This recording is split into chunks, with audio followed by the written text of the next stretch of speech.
All right, folks, back on the Bossman show, friend of the show, Coach Josh Pastner of our Yellow Jackets of Georgia Tech here with me. Coach, good to talk to you, buddy. How's life been for you, man? Well, first off, it's always great when you're going to the ACC Media Day a week or so ago, and everyone's talking to you about being ACC defending champs of 2021. So that's a great ringtone, if that makes sense. That doesn't get old.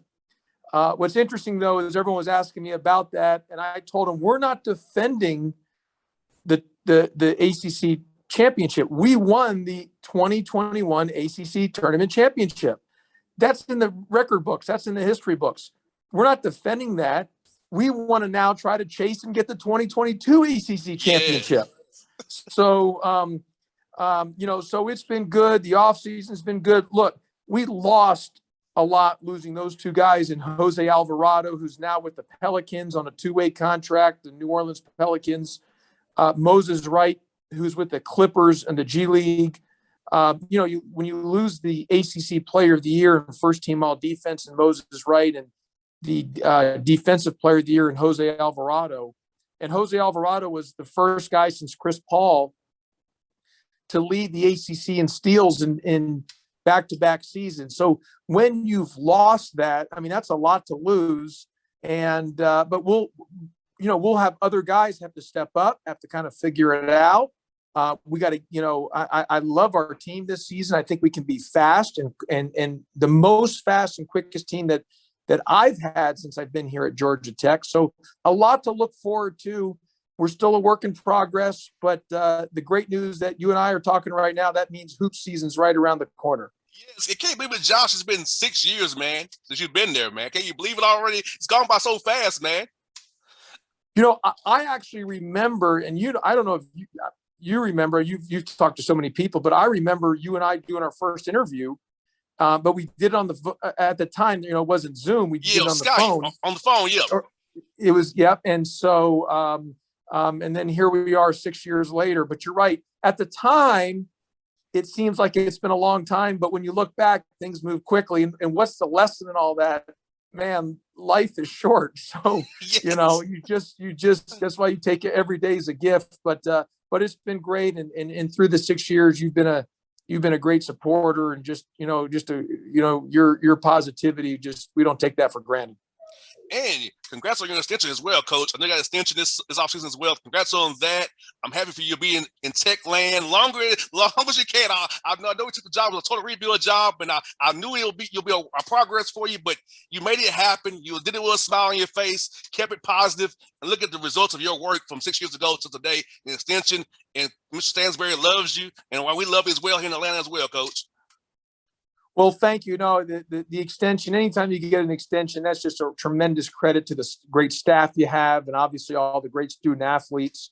Obviously Mr. Stansberry and President Cabrera, just so thankful for them. So it's a great thing. It's a great testament to the staff and to the players. And we're all in this together. And the great news is, that you win you win the ACC, you have the success that we have had in ACC play, and the next step is now sustainability. How do you sustain that?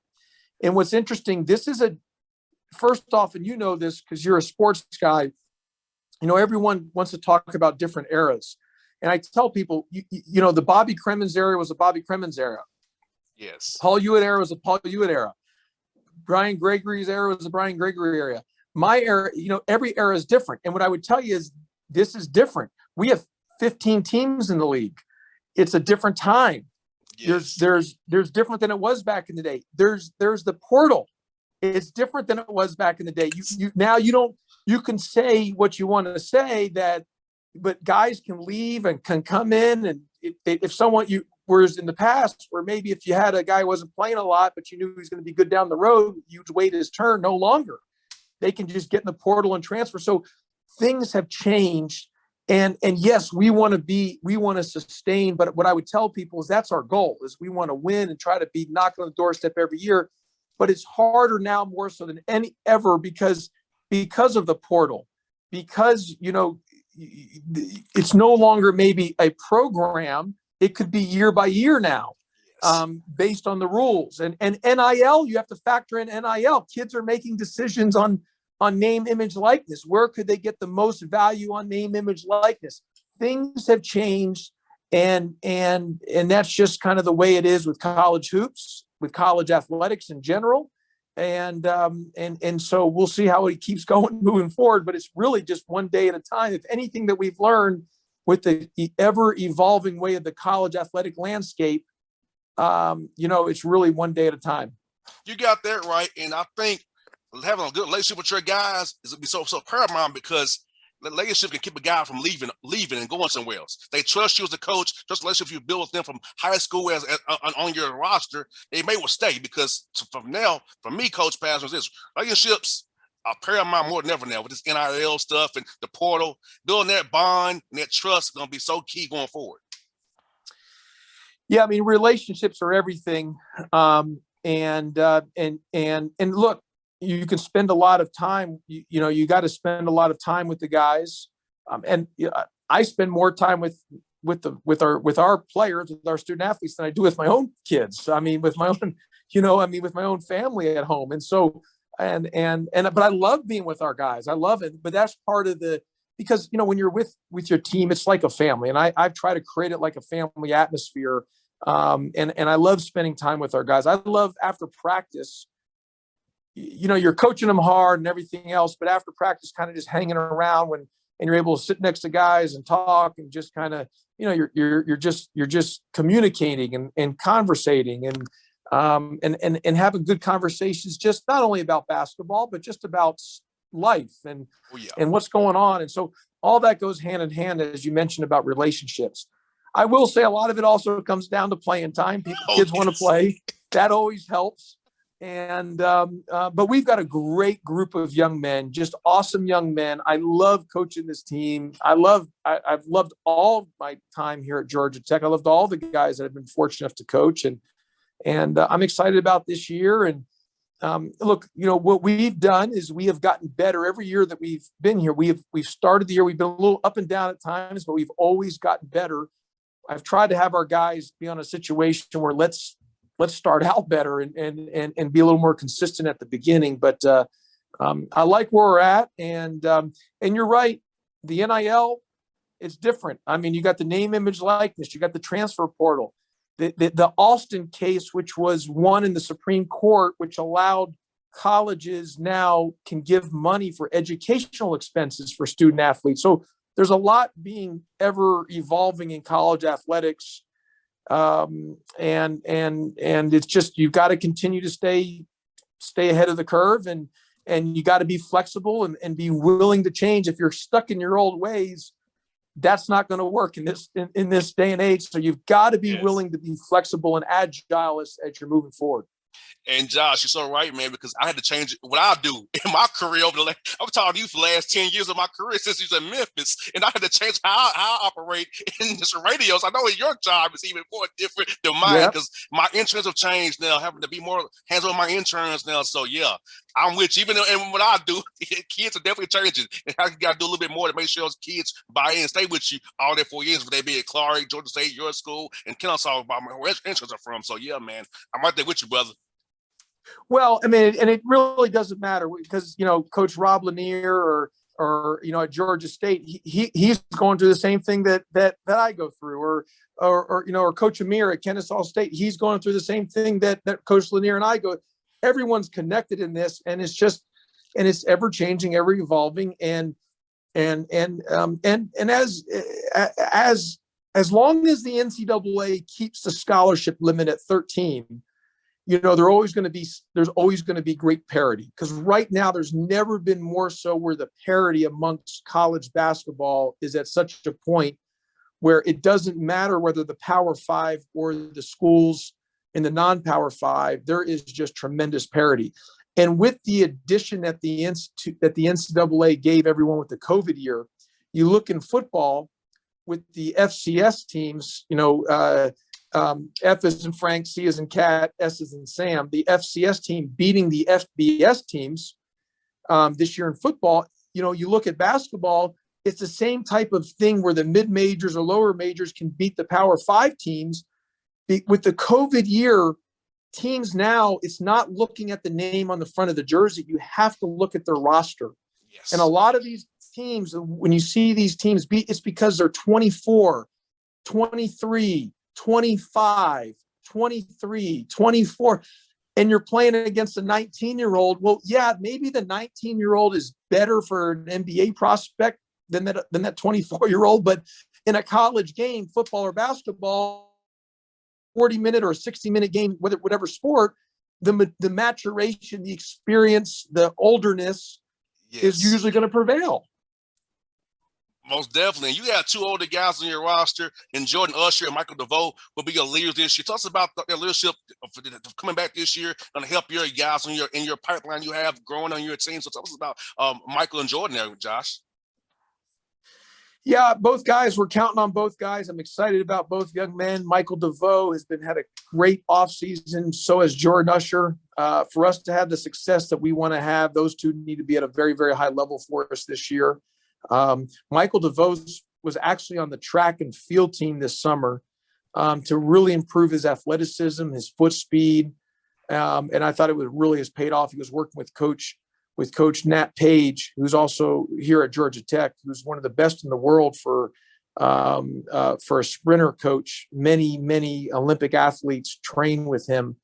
And he did wonders with Michael Devoe, and Jordan Usher has been having a great offseason. So, we need those guys to be really good for us. And our standard is they are going to be really good for us. And if they are really good for us, we have a chance to have a good year. How important was it for you, Josh, to have a lot of guys from the Atlanta area on your roster? Look at your roster, a lot of Atlanta guys from up in Gwinnett, up in DeKalb, Cobbs. Tell me about making sure you have that Metro Atlanta perimeter all to be Yellow Jackets going forward, man. Look, we want to recruit in Atlanta and in the outside areas, in the locale. We want to be in this area and obviously do our job, but I also want us to do a good job of recruiting, but knowing that not everyone wants to come to Georgia Tech, but we might be a great bounce back school and a great landing spot for transfers, especially from the Atlanta area. And so I think us being able to see the big picture in that and keeping our door open, because I understand we might not get every high school kid, but we got to be in great position to get the transfers that want to come back this way, because we have a lot to offer, to play in the ACC, to play in Atlanta, to get the Georgia Tech degree. So there's a lot to look at that and to plan for that. And that's where recruiting has really, evolved, that you've got to not only try to recruit high school kids, but you've also got to leave spots open for the portal kids in the spring. And it's a balance, especially for a school like Georgia Tech. Most definitely, Josh. And you have like I said, you have a great personality. I know you personally, so I know you have a great personality. Guys want to play for you because you're a good guy. I hear great things about you from guys who want to come to Georgia Tech. I tell all the time, Josh Pastner's a guy. He'll take care of you. So I tell guys that myself personally on your behalf, because I trust and believe in you. I know you for over 10 years, so I know you'll take care of a young man who wants to come back and play, become a Yellow Jacket. You give him a good degree and good coach on the court. You give them a pro contract somewhere after they leave your program. Yeah, no, I really appreciate the kind words, and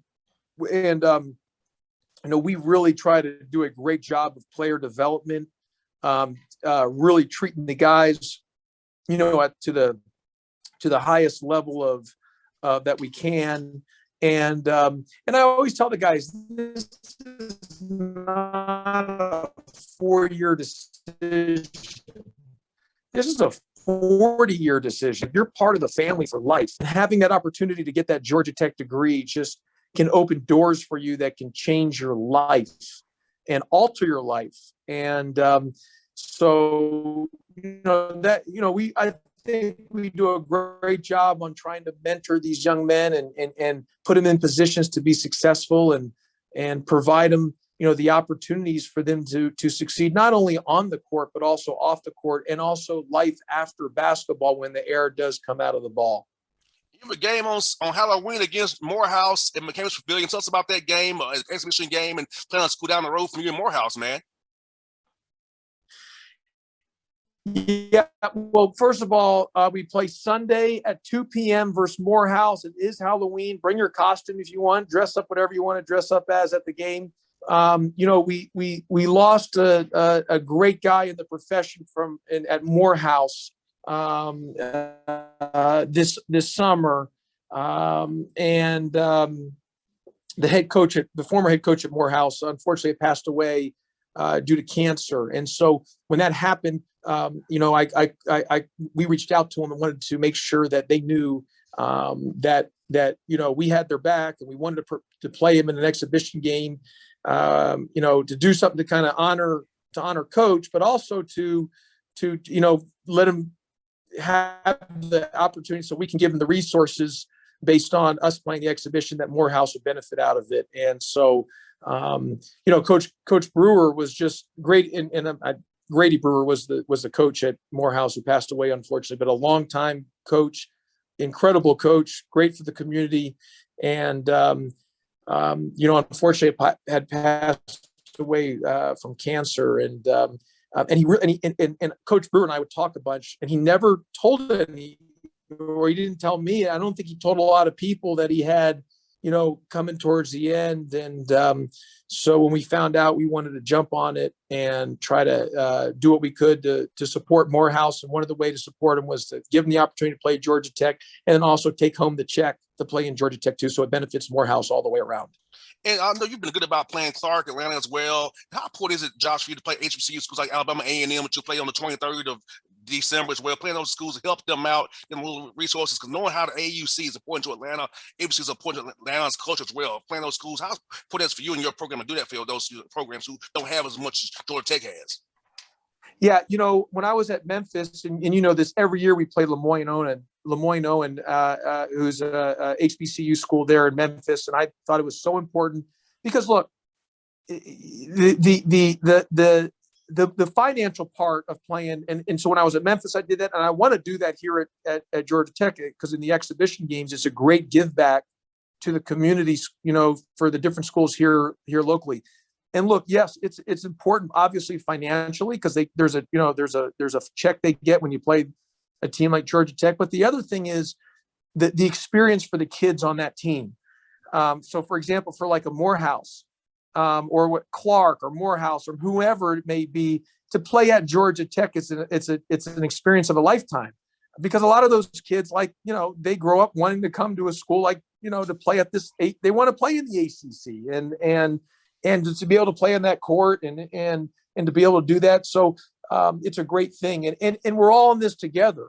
And that's the way I look at it. Like I'm, of course, we want to beat Morehouse when we play them on Sunday, but I'm rooting for Morehouse every single game. Other than when they play us, I want them to win every game they play. And same thing with Clark, and same thing with Georgia State and Kennesaw State, and any of the local schools. Unless we're playing them, I want to win the game. But other than that, I am rooting for them to do well and to have success.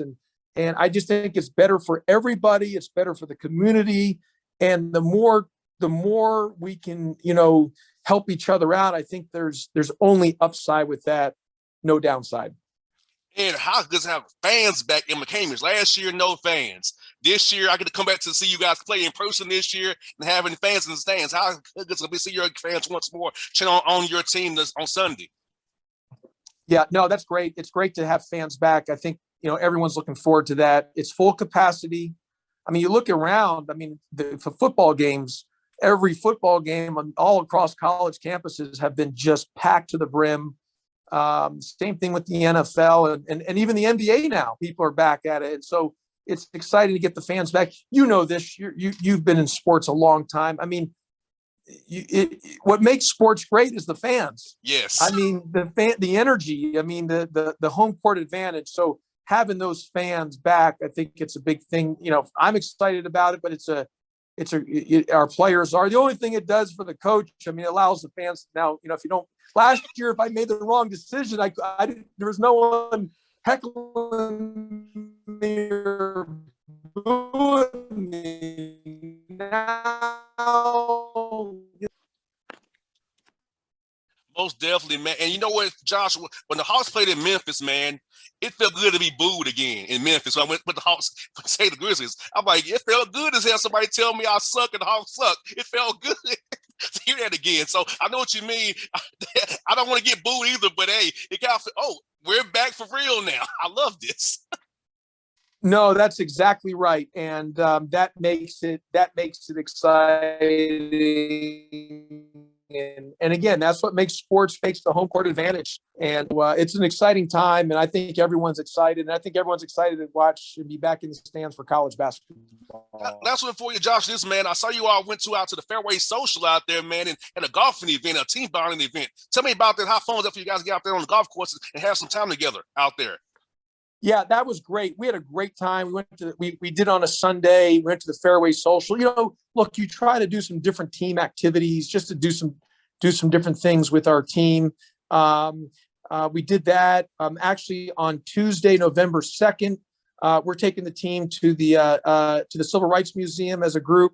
Here, we're going to do that as a team. And I don't know if for your listeners, part of coming from Georgia Tech, the NC2A has mandated on the first Tuesday of every November that all student athletes have to be off that day for the opportunity to vote if there's an election or decide to vote. But it's also called a civic duty day, and which is a cool thing. So we're going to do that as a team on November 2nd. We're going to go to Civil Rights Museum. We had a group come in, which was great for our team. It was called the Clippers and Cops. We had a thing and just kind of a group come in and speak to our team and allow them to interact and ask a bunch of questions. And so we've tried to do different things with our group outside of basketball because we spend a lot of time in basketball. So stuff like the Fairway Social is something different when you're playing golf and virtual games. And a dear friend of ours and a great supporter, Roger Campbell, had set that up for us. And we're so thankful for that. Going to the Civil Rights Museum as a team, doing like the different talks and then going to some other things as a group, eating together. I mean, as simple as it is, just having a meal together is a cool thing. So all those type of things are good for our team bonding. And you know what was interesting and what makes college great? In the pros, you're not doing that stuff. In the pros, every individual in a professional sport, they got their families, they're going home after practice. Like this is a real, you only get this time in a small amount of time in your life. And that's what makes it cool is kids can be kids and you can stay together and you become great friends and you have many experiences. And that's just the power of college athletics and the power of team. Most definitely. Well, Josh, thank you for your time today, man. I always enjoy our chats, and I look forward to seeing you in person at the McCamish Pavilion here real soon, man, and cheering you on as always, buddy. Well, thank you so much. You're awesome. Your positivity resonates in the entire city. Go Braves this week. Even though I grew up an Astros fan, I got to say this. I grew up in Houston, Texas. My dad and I went to all the Houston Astros games, but I am all for the Braves. Let's go Braves. And I'm excited for the World Series and let's go Braves. Amen to that, Josh. Thank you so much, brother. I'll see you soon, buddy. Okay. Thank you. Call anytime. Thank you so much. Will do, buddy.